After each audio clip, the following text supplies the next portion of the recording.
आजकल आपने कई बॉलीवुड फिल्म्स गुंडों के ऊपर बनती हुई देखी होंगी और उनमें से कई फिल्मों को आपने देखा होगा, पर ज़्यादातर फिल्मों में सिर्फ इमेजिनेशन वाली कहानी होती है जिसका असल ज़िंदगी से उतना लेना देना नहीं होता। और आज के इस वीडियो में हम आपको एक ऐसी गुंडे की कहानी बताने जा रहे हैं जिसकी असल ज़िंदगी में क्या कहें, ये ज़िंदगी भी कोई फिल्मों से कम नहीं थी। जिस उम्र में हम और आप खेल कूद करते ना, उस उम्र में इसने अपनी पूरी गैंग बना ली थी और एक समय ऐसा भी था कि इसके नाम से इसके दुश्मन कांपते थे, पर इसकी मौत बड़ी दर्दनाक हुई थी। आपको बता दें, हम उज्जैन के जाने माने गैंगस्टर दुर्लभ कश्यप की बात कर रहे हैं। दुर्लभ कश्यप का जन्म मध्य प्रदेश के उज्जैन में 8 नवंबर 2000 में हुआ था। दोस्तों, कहते हैं कि अक्सर लोग गैंगस्टर तब बन जाते हैं जब उनके पास किसी चीज़ की कमी हो या उनके ऊपर कोई अत्याचार हुआ, लेकिन शायद ये हमेशा चली आ रही एक गलत सोच है। दोस्तों, आपको बता देंगे दुर्लभ कश्यप की मां एक गवर्नमेंट टीचर थी और उसका परिवार एक संपन्न परिवार था। दुर्लभ कश्यप को हमेशा से बहुत ही लाड़ दुलार से रखा गया था। उसे कभी किसी चीज़ की कमी नहीं करने दी उसके माँ बाप ने, लेकिन इसके बावजूद भी दुर्लभ बचपन से ही कुछ सनकी टाइप का था। अक्सर आपने देखा होगा, जब छोटे छोटे बच्चे क्लास में जाते हैं तो कभी कभार उनकी आपस में लड़ाई हो जाती है, पर कुछ बच्चे ऐसे होते हैं जो कि जानबूझकर ज़्यादा लड़ते हैं और फिर अपनी नहीं बल्कि दूसरों की भी लड़ाई सुलझाने में सबसे आगे रहते हैं। और ऐसा ही है दुर्लभ कश्यप भी। कम उम्र में ही अपने स्कूल में वो इसलिए इतना ज़्यादा फेमस हो गया क्योंकि उसके सामने कोई टिक नहीं पाता था। वो अपनी से बड़े वाली क्लास के लड़कों के साथ भी घूमता और कभी कभी तो खुद से कई साल बड़े लड़कों के साथ झगड़ा भी कर लेता था। छोटी सी उम्र में ही उसे लड़ाई झगड़े और मारपीट में मजा आने लगा था क्योंकि ऐसा करने से लोग उससे डरते थे। इसके बाद जल्दी वो अपने सभी दोस्तों में फेमस होने लगा और फिर ये तो हम सब जानते हैं, कुछ दोस्त हमेशा ऐसे लड़कों के पास रहते हैं जो कि उनकी लड़ाई में साथ दें। इसी वजह से दुर्लभ के बहुत सारे दोस्त बन गए। वो धीरे धीरे उनका नेता बनकर उभरने लगा। स्कूल में जब कभी भी आपस में कोई लड़ाई होती तो स्कूल के गेट के बाहर कुछ गुंडे जैसे लड़के खड़े रहते और इसी लड़कों में वो अपनी ताकत मानता था। कैसे कैसे उसके इशारे पर इतने सारे लड़के इकट्ठा हो जाते हैं और यही काम दुर्लभ कश्यप करता था। किसी और की लड़ाई में अपनी ताकत दिखाने पहुंच जाता था। धीरे धीरे इसकी पहुंच बड़े लोगों तक होने लगी और अब इसकी गैंग में इसके उम्र के ही कई लड़के शामिल हो चुके थे और केवल 17 साल की उम्र तक इसने अपनी पूरी गैंग तैयार कर ली थी। कुछ लोगों का कहना है कि दुर्लभ कश्यप को इस तरह से मोड़ने वाले 2 युवक थे जिन्होंने दुर्लभ कश्यप के इस व्यवहार को परख लिया था और वो उसे अपने काम करने के लिए इस्तेमाल करने लगे थे। यहाँ तक कि इतनी छोटी सी उम्र में दुर्लभ ने कई अवैध काम करने भी शुरू कर दिए थे। अक्सर वो दूसरों के चक्कर में लड़ने जाया करता था जिसके उसे पैसे मिलते थे। यहाँ तक कि आपको बता दें कि दुर्लभ अपने इस काम से बिल्कुल भी शर्मिंदा नहीं था क्योंकि उसको लगता था कि वो बहुत ही बहादुरी वाला काम कर रहा है। दोस्तों, जब किसी बच्चे की उम्र इतनी छोटी होती है तो उससे क्या उम्मीद की जा सकती है। ये ऐसी उम्र होती है जिसमें हम सबको गैंगस्टर बनने का बड़ा शौक सवार रहता है क्योंकि हम नहीं चाहते कि हम किसी के सामने कमजोर पड़े। यहाँ तक कि उसने अपनी गैंगस्टर वाली फोटो सोशल मीडिया पर भी डालनी शुरू कर दी थी। हद तो तब हो गई जब खुलेआम सोशल मीडिया पर इस बात का जिक्र करने लगा कि वो एक गैंगस्टर है और जिसको भी किसी विवाद को सुलझाना है वो उससे संपर्क कर सकता है, सामने वाले को गारंटीड सर्विस मिलेगी।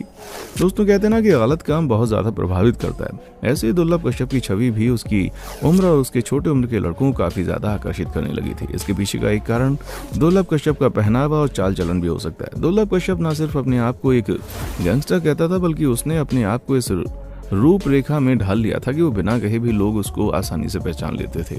वो एक ड्रेस कोड फॉलो करता था और हमेशा अपने माथे पर लाल टीका, आंखों में सुरमा, बड़े बाल और गमछा पहने रहता था। और ये ड्रेस कोड सिर्फ उसके लिए नहीं बल्कि उसके गैंग में शामिल होने वाले हर सदस्य के लिए था। और तो और वो अपनी गैंग के लोगों को ठीक वैसे ऑर्गेनाइज करता था जैसे वो कोई पुलिस ऑर्गेनाइजेशन हो। इसलिए वो अपने गैंग के मेंबर्स को गैंग ज्वाइन करते वक्त ही एक शपथ भी दिलाता था जिसके तहत उनसे कहा जाता था कि किसी भी वारदात को अंजाम देते वक्त सदस्य नशे में नहीं होना चाहिए। और अब इसी बात से अपनी इस डेडिकेशन को आप समझ सकते हैं कि ये अपने काम से कितना ज्यादा संतुष्ट था। दुर्लभ धीरे धीरे अपने क्राइम का क्षेत्र बढ़ाता जा रहा था। उसमें हर तरह की वारदातें सामने आने लगी, जैसे कि लूटपाट, कार का शीशा तोड़कर उसमें रखे सामान को उड़ा लेना, लोगों से वसूली करना, किसी के फंसे हुए पैसे निकालना। और इस तरह से दुर्लभ जल्दी ही न सिर्फ लोगों में बल्कि पुलिस की नजरों में भी बहुत ज्यादा चढ़ चुका था। आपको शायद सुनकर हैरानी होगी, लेकिन ये जो बच्चा था इसकी उम्र मात्र 17-18 साल थी। उसकी गैंग में 45 सदस्य शामिल हो चुके थे। यहाँ तक कि दुर्लभ और उसकी गैंग का व्हाट्सएप ग्रुप भी था जहां वो हर तरह के काम के बारे में डिस्कशन करते थे, कब किसे कौन सा काम करना और किस वारदात को कब और कहां अंजाम देना है। ये सब व्हाट्सएप ग्रुप पर ही तैयार होता था। इन्हीं कारणों की वजह से दुर्लभ कश्यप पुलिस के लिए सिरदर्द बन गया और इन बढ़ती वारदातों को रोकने और पुलिस ने दुर्लभ और उसकी गैंग को सबक सिखाने के लिए अरेस्ट कर लिया। उसके 23 साथी अरेस्ट कर लिए गए। हालांकि जब दुर्लभ को हिरासत में लिया गया तो 18 साल का नहीं हुआ था।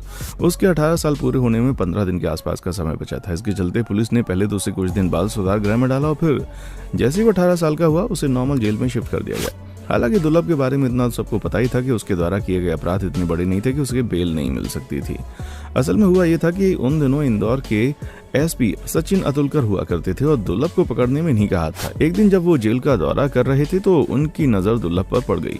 उन्होंने दुर्लभ को ये बताया कि अगर वो चाहे तो उसे आसानी से बेल मिल सकती है, लेकिन साथ ही उन्होंने ये भी कहा कि जिस रास्ते पर वो आगे बढ़ चुका है अब वहां से वापस आना उसके लिए काफी मुश्किल होगा और सबसे ज्यादा खतरा उसकी जान को बाहर ही है, क्योंकि जेल में तो फिर भी पुलिस वालों की निगरानी में रहेगा, लेकिन बाहर उसके पुराने दुश्मन उसका इंतजार कर रहे हैं और जाहिर सी बात है वहां उनको रोकने वाला भी कोई नहीं होगा। शायद एसपी साहब की बात दुर्लभ को समझ में आ गई और उसने भी कभी बेल का प्रयास नहीं किया। असल में देखा जाए तो दुर्लभ को उसकी जरूरत ही नहीं थी, क्योंकि वो आराम से जेल में बैठे बैठे भी अपना काम कर रहा था और उसके गैंग के सारे सदस्य अभी भी वो सारे अवैध काम आसानी से कर रहे थे। लेकिन तभी देश में कोविड महामारी फैल गई और ये तो हम सब ने देखा कि महामारी के दौरान क्या परिस्थिति हो गई। पुलिस की जेलों का भी यही हाल था। जेल में ओवरक्राउड होने की वजह से कोविड महामारी के दौरान ये डिसाइड किया गया कि छोटे मोटे अपराध करने वाले कैदियों को फिलहाल रिहा कर दिया जाए और अगर जरूरत पड़ी तो उन्हें वापस से अरेस्ट कर लिया जाएगा। तो इसी के चलते 2020 में दुर्लभ को रिहा कर दिया गया। वैसे में ये सोचना कि दुर्लभ आगे कोई अवैध काम नहीं करेगा ये तो सरासर बेवकूफ़ी हो जाएगी, क्योंकि अभी भी उसका गैंग वैसे ही चल रहा था। लेकिन फिलहाल के लिए दुर्लभ ने इंदौर छोड़कर अपनी माँ के पास जाना सही समझा और वो उज्जैन चला गया। फिर धीरे धीरे उज्जैन में आकर वो दोबारा वैसे ही अपने दोस्तों के साथ बाहर घूमना, नशा करना और रात भर आवारागर्दी करने लगा। हालांकि वो रहता अपनी माँ के साथ ही था, लेकिन अक्सर वो रात में बाहर निकल जाया करता था। शायद ये सब करते वक्त उसको इस बात का अंदाजा नहीं था कि उसने कितने दुश्मन बना लिए हैं और उसके साथ कभी भी कोई भी कांड हो सकता है। दुर्लभ कश्यप अभी भी अपने दोस्तों पर ही विश्वास करता था और अपने गैंग के सदस्यों के साथ अक्सर मीटिंग करता रहता था। एक दिन घर पर खाना खाने के बाद दुर्लभ ने फिर से शाम को बाहर जाने का प्लान बनाया और निकल गया रात को चाय पीने।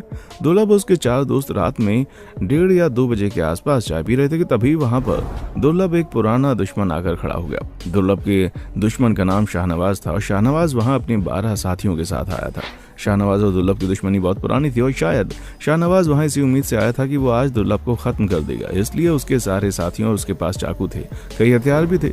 दुर्लभ ने भी ये सब देखकर अपनी पिस्टल निकाल ली और लगे हाथ शाहनवाज को शूट कर दिया। ये देखकर शाहनवाज के साथी दुर्लभ पर चाकुओं से प्रहार करना शुरू कर देते और दुर्लभ के जो साथी उसके साथ मौजूद थे, जिन पर दुर्लभ को सबसे ज्यादा विश्वास था, वो सभी वहां से कुछ ही सेकंड में भाग निकले। यहाँ तक कि जिस दुकान पर बैठकर दुर्लभ चाय पी रहा था उस दुकान वाले ने भी उसका साथ न देकर शाहनवाज को उसको मारने के लिए उकसाया और फिर इस तरह से दुर्लभ कश्यप की मौत हो गई।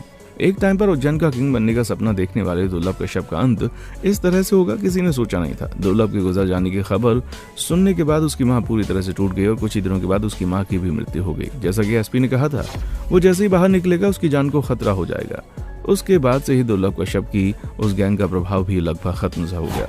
जिस उम्र में बच्चे खेलने कूदने में व्यस्त रहते हैं उस उम्र में दुर्लभ ने बंदूक और गोलियों से खेलना पसंद किया, जिसका अंजाम उसे अपनी मौत से चुकाना पड़ा।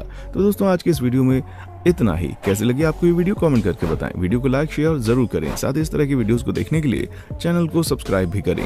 देखने के लिए शुक्रिया।